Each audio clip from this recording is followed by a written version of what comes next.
restaurant. Ooh, a Filipino-Mexican fusion. Oh, God. It's outrageously I good. can't even imagine. And they're going to melt it correctly because it's all on hot fries. And they put what the... Oh, my God.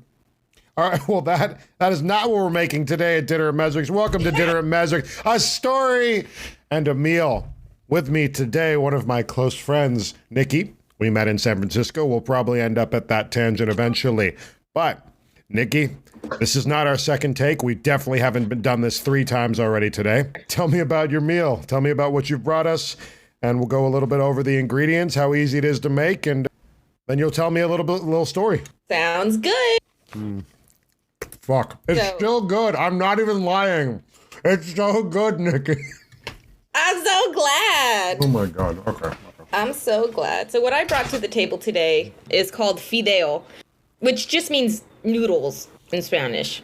But when referred to like this, it usually means some kind of like tomato soup with pasta.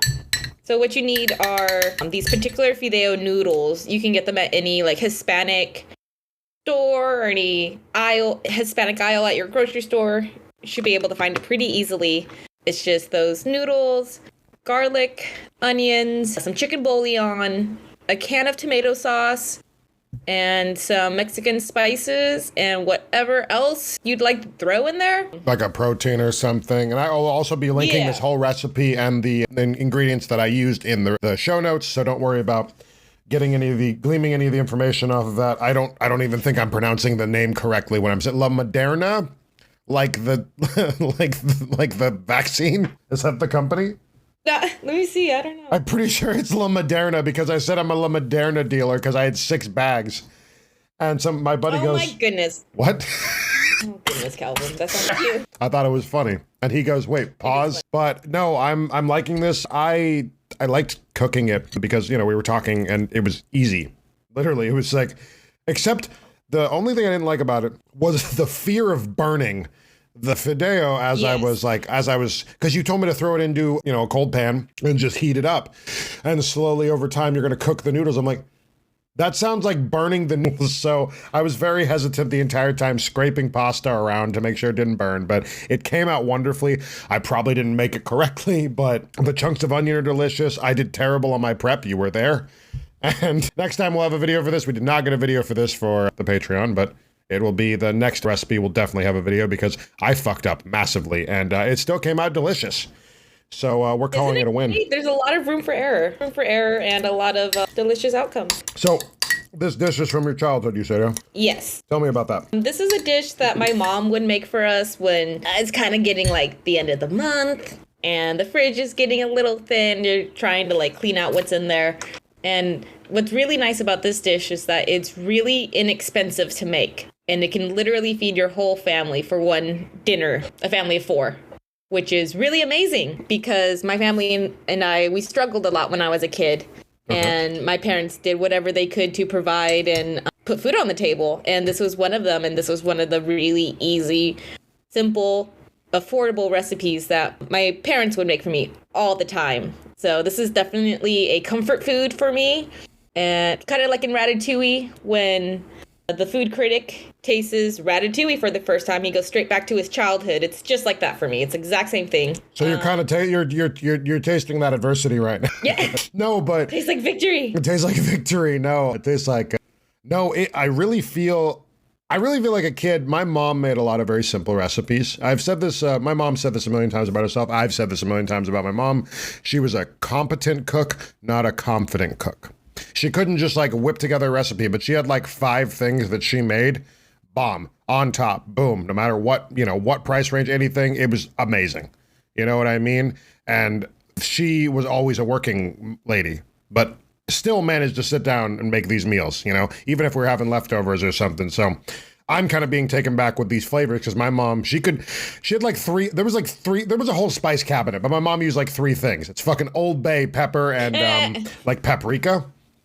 That was about it. So that was really the spices that I experienced. And we would, she'd throw in random things here and there for, depending on, fried rice or something. But overall, I didn't get to have these flavors in my household. So this is awesome for me. I'm glad that you're feeling at home and everything because now you get to bring that to me. You know what I mean? Because it's warm, it's It's rolling over me, and I love it. I really do. Thank you so much for this dish. Holy shit. You're welcome. And as I recall, I think I made this for you once or twice in San Francisco.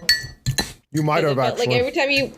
Yeah, because like every time you came over to the house, I was like, have you eaten yet? And you're like, no. No, of course not. Oh my God. Oh no, San Francisco took care of baby Calvin. I don't know how the fuck I didn't die out there. I don't know how I didn't die out there. You got me. dude. The rest of the world did not. You got me.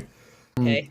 But circling back before I tangent off too far, with your childhood, you said it brought you back. Does it bring you back to you eating kind of in front of a TV with yourself, or does it bring you back to your dinner table, to the family table? A little bit of conversation, a little bit of light laughs. Does it bring you back to there, or like where are we looking? We are definitely looking at the dinner table. Okay. My mom was very, very big on having us all sit at the table together as a family. In her childhood, she did not get that. Her family, her parents were always working. They're farmers, so they work 7 days a week, 12 hours a day, every day. And they never get a break. That's just the life of a farmer. So they were all over the place, and that had really bothered her that they never ate together because they as couldn't. a family. Exactly. So my mom got a job in tech. Okay. Because she wanted to be nowhere near the farm. So she got a job in tech and was able... At first, we struggled a lot, and it didn't matter how big or how small that meal was. As long as we were eating together at the table, that's what mattered the most to her. Yeah, bro. Split a bean, right? Right? And that's, that was like in all the, the television shows. But no, okay, so I feel that. And then with that, what was the dinner table on a good night? Everyone laughing, shooting the shit. Like, what did it look like to you? What does this meal look like to you right now in the past? You know what I mean? What are you seeing? Uh-huh. Oh, gosh. My parents are probably talking about football or baseball. Oh, right. You're or something a Raiders about my brother. fan. Okay, so that really divided in my house. My big brother and I are Raider fans. Okay. My dad is a Kansas City Chief fan. All right, that doesn't count. That's not a team. Continue. They won the Super Bowl. They're definitely a team. I don't know. Anyways. I don't know. I don't watch rugby, but... I don't watch rugby. And the Chargers are my mom's team. Okay. So that's the same thing with my house. Oh, go. Yeah, she just keeps saying how, she doesn't know where she went wrong on her children and how they could treat her like this and dishonor her with being Raider fans. But whatever, I mean... How in a Charger, Kansas Chief household did you end up as a Raider fan? Was it because of your move to the Bay? It was not, actually. My move to the Bay was a bit motivated by being a Raider fan, actually. Weird. I know, right? No, when I was really young, my godfather was a big Raider fan. Okay. He was always about the underdog and about cheering for the guy that's like really weird per se, or like the person that's out of place. A Raiders fan. Yeah, basically. And he had actually died unexpectedly when I was young. So this is your godfather, you said? Yes, my godfather. And so he had passed away unexpectedly. All right. When I was 7. So kind of like as an honor to him, my brother and I both became Raider fans. Okay. Either before that time when my Nino was alive, or sometime shortly thereafter. So that was just kind of an ode to him. Yes. That's beautiful. But it's the Raiders. It's the Raiders. So it is. I just imagine a bunch of people at the funeral wearing the pads and the makeup and stuff. I'm sorry. I don't know. Maybe that's just me. Maybe that's just me. But that's definitely just you, because Raiders was just like part of his thing. His funeral had so many women there. Huh? I swear to God, I have never seen that many women in one place at one time. Was he just, was it just had the homies with the honeys, or was he just the playa? Like, he was the playa. Oh, damn. Okay. So respect, mad respect. Okay. Mad respect. He had like 300 women at his funeral. There was 300 people there. Wow. It was outrageous. No, like I said, it was outrageous. Like, we're cleaning out his room. He passed away. And we must have found like 5 little black notebooks. Bro, old school, bro. Not even a PDA, a little black notebook. Oh my God. This was 97, so this was way back when. Well, you were a youngin'. Yeah. So, and they were all filled to the brim. Of course. All of them. Damn. Oh my goodness. Well, rest in peace. With that note on your childhood, let's circle back to your childhood. Because I remember you mentioning something about flower fields, and I didn't know that. I'm still kind of surprised because I feel like it would have come up. I know you grew up in bumfuck, but you grew up in flower fields, and I'd like you to go into that a little bit more because that was fascinating, and that was where we got cut off last time. So. Oh, it's so good. So sure, absolutely. Tell me about that. You said you grew up. You said you grew up on a ranch. You said you left the ranch because you didn't listen to the Wizard of Oz. I already made that joke. Yes. So talk to me. Sure. Yeah, so like I said, my mom's parents were farmers and they worked all the time. And actually, we didn't leave the farm. My mom also purchased 2 houses for her sibling and for herself. And so I grew up with all of my aunts and uncles, all of my mom's siblings on the same property. How big was the property? That was something I didn't ask. Total, the property was about 5 acres. Oh, shit. But the side that we lived on was 3 acres. Okay. And in all those acres, we had these huge greenhouses that probably took up about half an acre or so. And my grandfather was still farming, and my grandmother was still making arrangements, and we were all still going to farmers markets and selling all of these flowers. And we did everything. We grew them, we cut them, we make them into arrangements, and then we go out all over Southern California to all these different farmers markets, and we sell them. Wow. So you can actually arrange a bouquet. That's something you've had as like a skill set since you were a child. Oh, yeah. Yeah.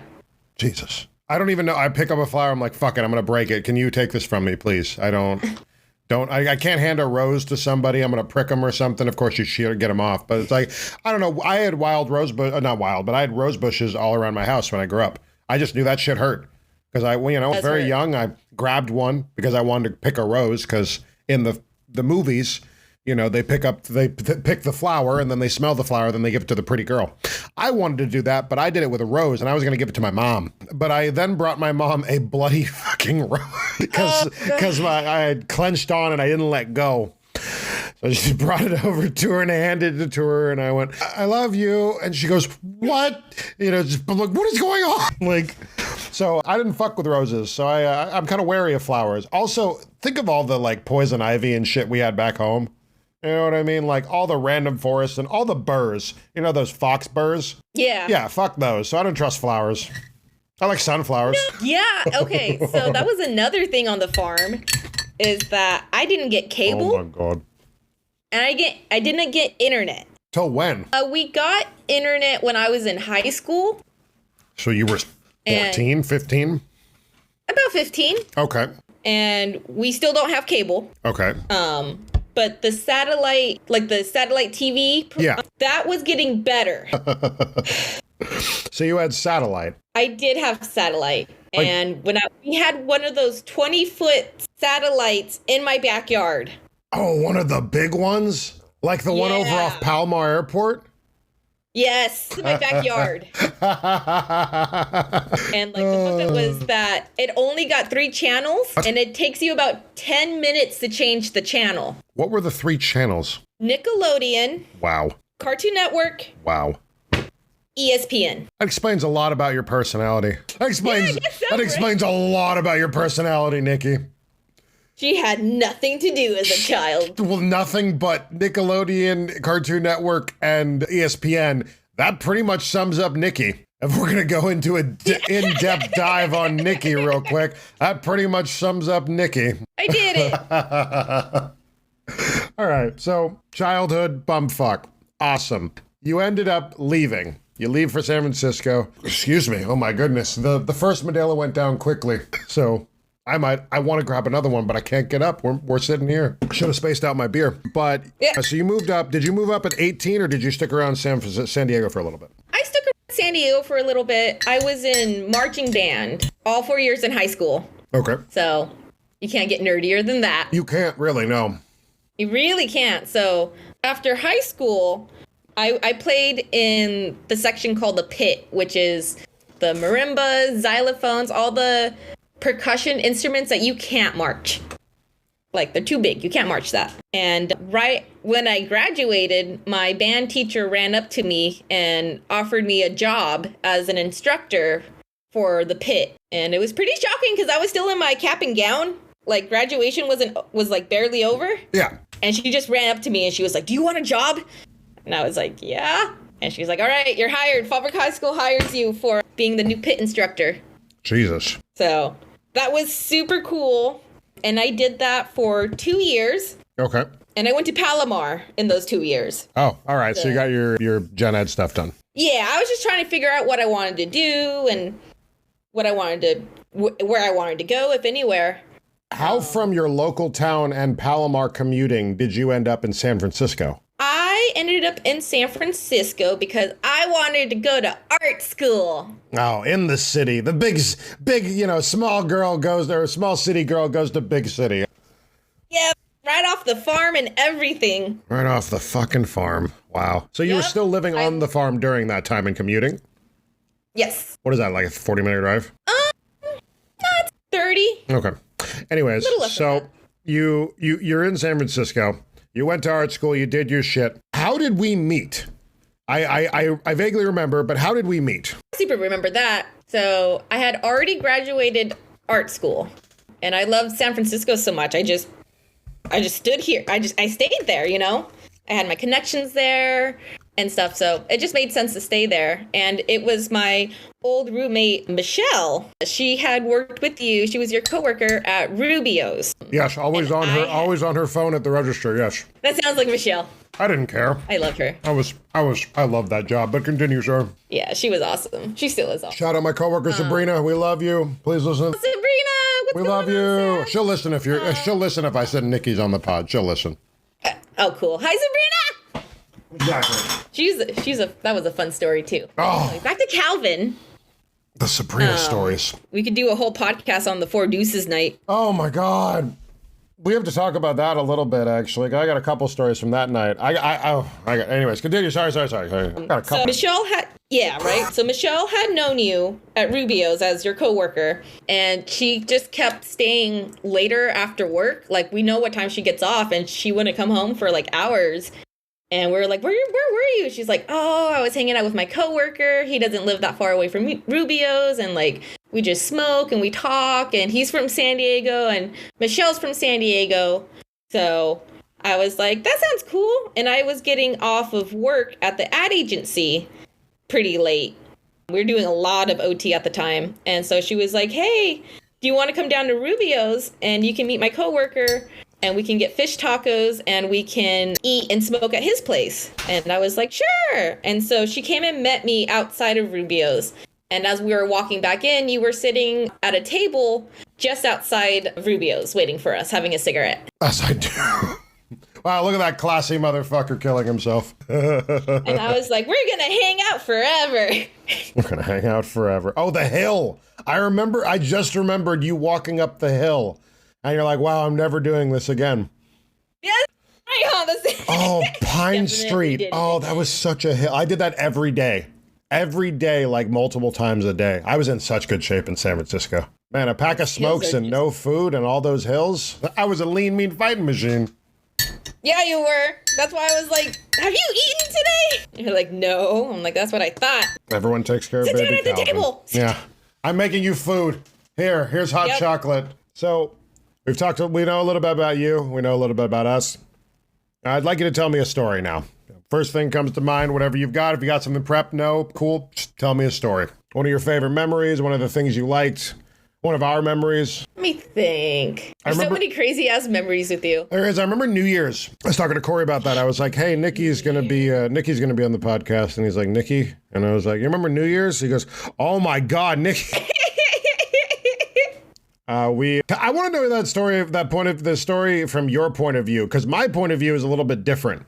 Because I was getting off work and had to find you guys.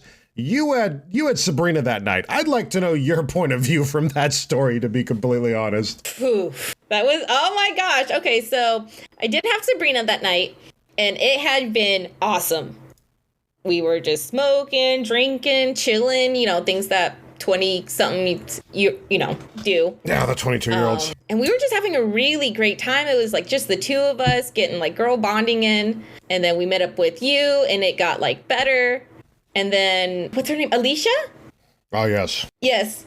It was whoever friends she brought is where things got really, really crazy. Because she had brought this like couple with her and everything was fine. Like we had champagne, we're drinking like straight out of the bottle and like sharing. And then out of nowhere, the boyfriend got really mad at Sabrina. And I don't know if she said something that I missed or if he misunderstood her. That whatever started it, I missed it. All I know is that I was holding Sabrina back from like fighting someone. And I was like, Sabrina, there's cops everywhere. You will get arrested. Like, not here. Like, not here. And she was like, really mad at that guy. And I was like, all right. And she's like, I'm going to go find my friend. And I never saw her again after that. Until we met up finally. Because there's that picture of us. Because I met up with you. And I was trying to call her. But at this point, she had drank, you were drinking champagne from the bottle. Someone's going to be fucked up. Yeah. So I'm trying to find her. There's 500,000 people in, within a 3-city block radius and more coming. That was crazy. So all of the cell towers are all pinging for everything. So you can't get a call through. You can't get a text through. Like you're just hoping and praying. And then I somehow found all 4 of you. And then we were drinking champagne out the bottle. We were right on the thing, watching all the thing. My night got pretty good at that point because Corey and I dipped off from you guys because you guys dipped off another way. I don't know what happened. Maybe you found your way home. But Corey and I were the last 2 people on the N. And it was the last N home. Everyone else had to go up and take the buses home. Yep. So I remember that. Corey and I got on the last N and we're sitting on the porch. And I just remember we're like rolling a blunt and one of the sisters of the people that were living upstairs came home. And then like an hour and a half later, we saw the rest of the people come home. And Corey and I were just like, what the fuck? Like, wow, long night, but a beautiful night. But that was most of the San Francisco. I really miss that though, like 3:30 or 4 in the morning being like, whoa, it's so late. I work overnights now. So 3 or 4 in the morning isn't really hard for me. You know what I mean? And I'm not, but 4 or 5 in the afternoon, man, anyone that can stay awake at that time, I commend them. You know what I mean? Like I am pooped by 4 o'clock. I'm an old man. I need to curl up and, put my time for that second cup of coffee. Yeah, put my dehumidifier on or something. No, I don't stay up past like 4 or 5, even on like nights off and stuff. I sleep and then I wake up and game at night because a lot of my people play at like, UK times. So at midnight, it's 8 a.m. So, but yeah, anything else? Anything else you can think of? I do remember this one time we spent like all day walking around the city, just like looking at like sites and stuff like that. And I think I recall that you were like really short on funds that particular day. And we went to, I think it was Panda Express or some little Chinese place. And I remember it cost $12. And from what I had overheard, I thought you had $14 in your account. Probably. And you spent that money on me to make sure I would eat and you didn't order anything. And that made me feel like, damn, like, he really wanted to make sure I ate, and I kind of did the whole like, even though I only took like a couple bites, do you want the other half? Sort of deal. And it just really made me feel like you were a really, really good person. And I had really enjoyed that moment. And then I think it was after that, I always made sure you were fed. Well, you get a vibe from people, you keep the people you keep, you know what I mean? Like there's no particular reason why we are still friends, just we still are, something keeps drawing us back. And I do appreciate that you were willing to sit down today and even attack this because it's something that I've been very passionate about. And I'm glad that you see the passion that I can have with it, and I just appreciate learning more about someone that I know a lot about too, Also, I need to get more of this food. I'm running low, and so get your food and get your beer, dude. No, bro. So I think we're gonna cut it here. We're at a decent time. Nikki, is there anything you'd like to plug? Any sort of services you provide or anything that you want people to know that you can do for them?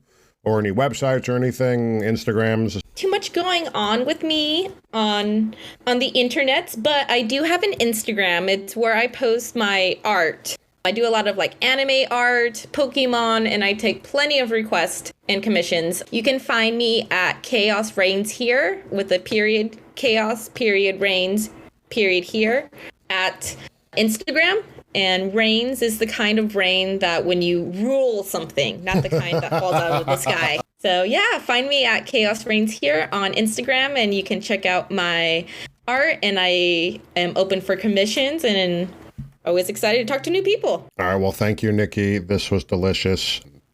I'm glad we sat down at the dinner table for a little bit. Thank you for inviting me, Calvin. No problem. If anyone does want to be on the cast, you can email me at dinner@Mezrec's, all one word, @gmail.com. You can find me at They Call Me Mez on Instagram, on Twitter at Mezrec, MEZREC. Remember to use the hashtag Mez4Prez. We hope to see you all soon. Thanks for sitting down. Make sure you put your dishes in the sink. I'll clean them up for you. Y'all have a great day.